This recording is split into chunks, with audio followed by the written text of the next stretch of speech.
or large multinational corporations. People don't appreciate this. You know, in the last days of the Soviet Union, you had dozens of newspapers, dozens of magazines, all kinds of radio and television stations. The only problem is that all of that media was controlled by the Communist Party of the Soviet Union or the government of the Soviet Union. We are moving in that direction. There is an illusion of choice that's maintained when you can have 100 channels on your cable system, and how many movies did the studios release a year now? All these different studios, and the music industry with so many labels, and magazine stands that go on and on and on forever. Well, the owners are a handful, 5, 6 different companies. And that is a very dangerous development for those of us who believe in a vibrant American democracy. Fewer and fewer people vote. When polls tell us that fewer and fewer people understand the political process, what the media does is trivialize what goes on, sensationalizes it, makes it entertainment, rather than saying, look, the function of the media is to educate you to live in a democracy, which is pretty serious stuff. You got a media system that's basically a subsidiary of corporate America. That's all it is. You're going to have a media system that will not cover stories of tremendous public moment, while it will overfocus on trivial stories that don't have any resonance at all. In terms of the political process, you ask yourselves, what are the most important issues facing our country? Why is it? Simple question. With all of the growth in technology, with all of the wonderful globalization and free trade, all of that stuff, all of the increases in education, why does the average American today work longer hours for low wages than was the case 25 years ago? Simple question. Do you think it's seen on television very often? What about the morality of 1% of the population owning more wealth than the bottom 95%? Seen that? In a New York Times editorial, Princeton economist Paul Krugman addressed one of these little-mentioned issues. According to the nonpartisan Congressional Budget Office, between 1979 and 1997, income for families in the middle rose 9%. Income for families in the top 1% rose 140%. Krugman noted, quote, "I know from experience that even mentioning income distribution leads to angry accusations of class warfare." He then asks, why has the response to rising inequality been a drive to reduce taxes on the rich? Good question. According to Joan Didion, news is no longer just reported but managed in a way that sets its terms and shapes its overall content. Has the mainstream media become an anti-democratic force in the United States? What you want to say is, if you have a self-governing society, a democratic society, what does that society need from its journalism? What are the attributes you need to have from your journalism, from your media system to produce, so that people can govern their own lives effectively? And I think there are 2 or 3 things that jump out at you if you study the matter at all. And they're really not debated. One, you need a really hard watchdog. You need a journalism that keeps track of people in power and people who want to be in power. Hitler says in Mein Kampf that the people's power of forgetting is enormous. This is the case with mass society, right? You have to have a healthy media system in order to counteract that natural tendency. You've got to have that, because then people will be sufficiently roused by the notion of having to protect their interests to pay attention.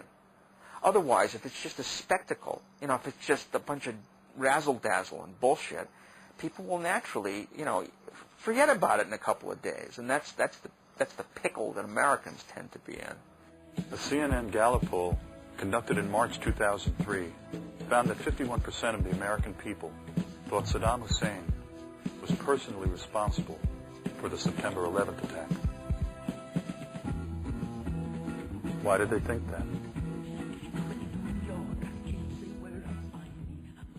Forget about forgetting. They don't know. They don't know. I picked up my local paper today.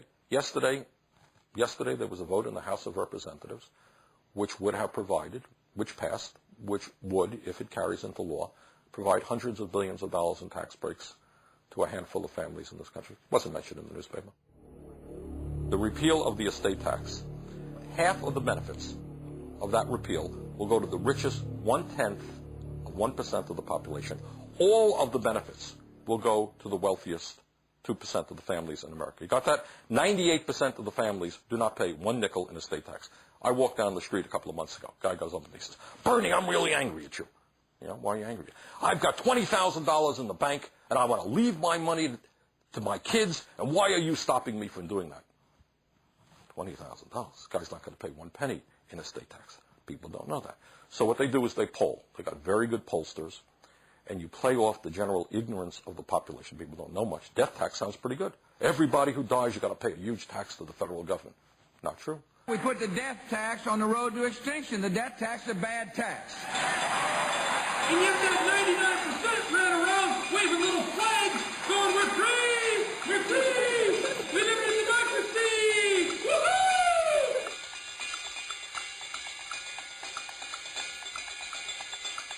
Your job is, if you're at the network, to cover the basics. The basics mean that government, the entire federal government with millions of employees, is boiled down to the White House and the Capitol. You have a reporter at each place, and they're on every night.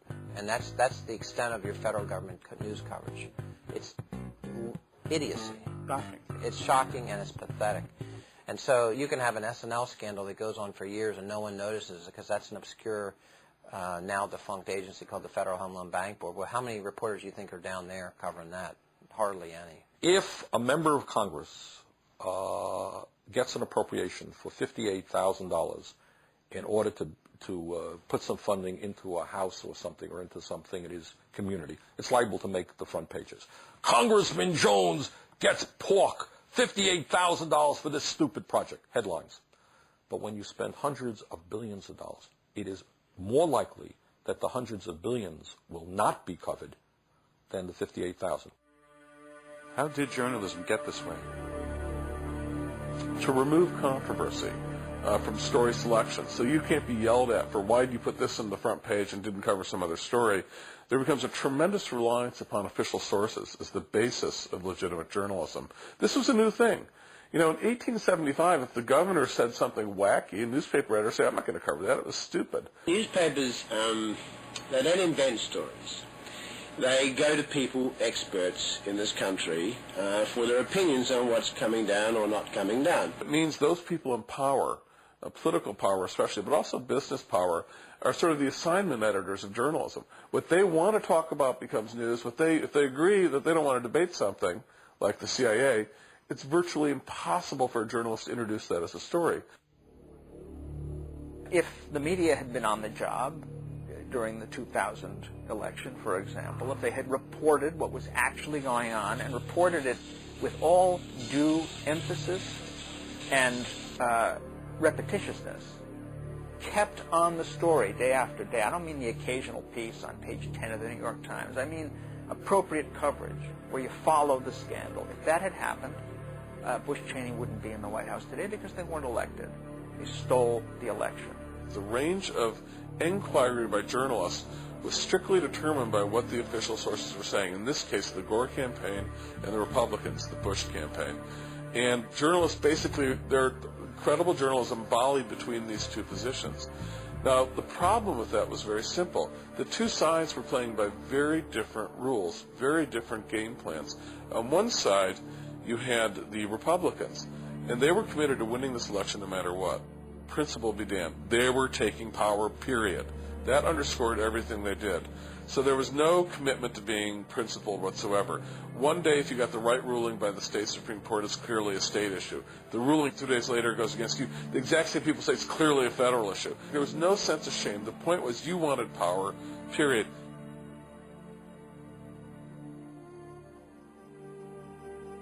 And it was an extraordinary propaganda effort by the right because you couldn't even find a Republican dog catcher in Idaho who would disagree. Everyone barked out the exact same line every day. It was Joe Goebbels would have been impressed with the lockstep in which the Republican machine marched in their eagerness to take power and take this election.